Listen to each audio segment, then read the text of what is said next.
Music আর পর্মিলার music কিন্তু খুব কাঁপাচ্ছে, দেখতে পাচ্ছ তোমরা। বসিরহাটে কিন্তু খুব বড় একটা কম্পিটিশন হয়েছে, আর এই ভিডিওটা আমি দেখছি আজকে লুকিং চ্যানেল থেকে। তো এই ভিডিও আমি কিছু রিয়াকশন করব, কারণ দেখো সবসময় এক জিনিস ভালো লাগে না, তো আমারও ভালো লাগে এই সমস্ত ভিডিও দেখতে, তাই ভাবলাম আজকে তোমাদের সাথেও ভিডিওটা শেয়ার করে দেখা যাক। তো চলো দেখা যাক কিরকম বাজাচ্ছে দুজনে। তো ভিডিওটার উপর ছোট্ট করে আমার একটা রিয়াকশন থাকবে, তো ভিডিওটা দেখা যাক সবাই মিলে। আর কিরকম বাজাচ্ছে দুজনে সেটা দেখি আগে, কারণ এই সমস্ত ভিডিও দেখতে আমারও খুব ভালো লাগে। আর আমাকে না কেউ এই সমস্ত ভিডিও মানে এই সমস্ত কম্পিটিশন হলে কেউ যদি পারো তো আমাকে একটু লোকেশনগুলো সেন্ড করো, কারণ আমারও খুব ইচ্ছা এই সমস্ত জায়গায় গিয়ে দেখার বা জানার জিনিসগুলো। তো এই যে কম্পিটিশন লেভেলটা না, এটা কিন্তু টোটাল আলাদা ডিফারেন্ট কাজ, আমাদের লাইভ সাউন্ডের কাজের থেকে থোড়া ডিফারেন্স। তো চলো দেখি কিরকম বাজাচ্ছে দুজনে। তো সবার প্রথমে কাকে দেখতে পাবো? ভাই সবার প্রথমে লাইনার, শুনেছি যতদূর কি ওয়ানের সেট আপ আছে।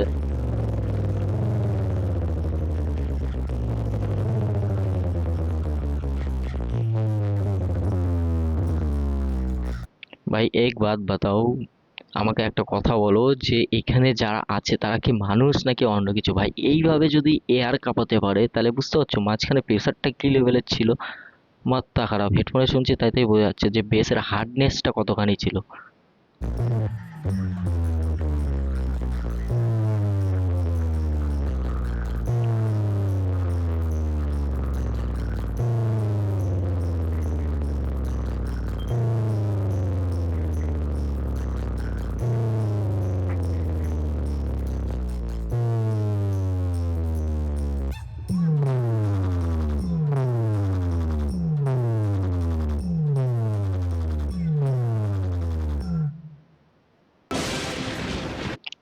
আর ভাই অ্যাড আগে বুকে লাগে, ড্রামের আওয়াজটা একটু বুমিং টাইপের হয়। তো এখানে কিন্তু সেরকম নেই, এখানে কন্টিনিউয়াসলি তোমার বুকেই প্রেসার আসতে থাকবে।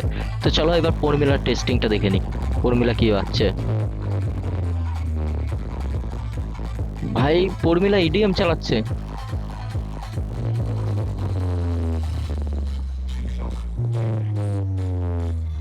এমটের ভাইব্রেশন আর এদিকে ইডিএম।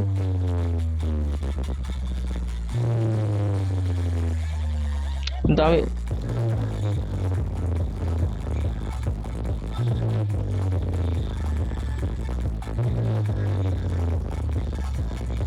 ভাই যে মাইক্রোফোনের রেকর্ডিং না, আমি একটা কথা বলি, যে মাইক্রোফোনের রেকর্ডিং আছে সেই মাইক্রোফোনটায় হার্ডনেসটা বেশি ক্যাপচার করেছে, তোমার সাব ফ্রিকোয়েন্সি কম একটু ক্যাপচার হয়েছে। তো যেহেতু এখানে আমি বুঝতে পারছি না এটা ফর্মুলা ইডিএম চালাচ্ছে না এমটি, আমার যত সময় ফর্মুলা ইডিএম চালাচ্ছে। আর ফর্মুলা যদি ইডিএম চালিয়ে থাকে, ফর্মুলার যে বেসটা ওটা ভালো ক্যাপচার হয়নি মাইকের জন্য। এটা আমি এই কারণেই বলছি, কারণ এখানে যে এয়ারে ফ্লো, যে স্ক্রিনটা কাঁপছে, ঠিক আছে, ক্যামেরার লেন্সটা কাঁপছে, এখানে এয়ার ফ্লোতে বোঝাচ্ছি ইডিএম এর বেসটা খুব একটা খারাপ ছিল না, ভালোই ছিল। তো সেই সাব বেসটা মাইক্রোফোনের জন্য অত পরিমাণে ক্যাপচার হতে পারেনি।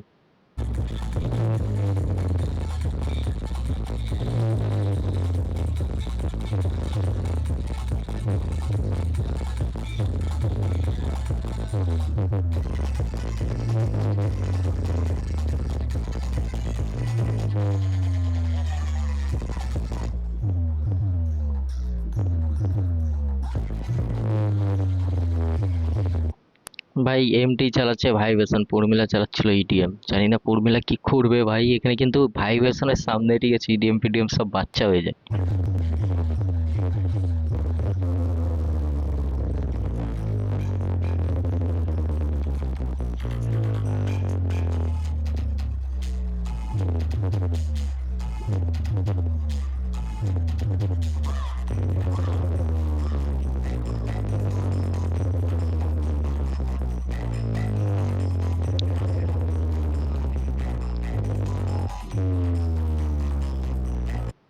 খতরনাক খতরনাক, তবে উর্মিলা এখানে একটু মানে উচিত ছিল ভাইব্রেশন চালানো, ভাইব্রেশন জিনিসটাও আমাদের দেখা উচিত ছিল উর্মিলার কাছে।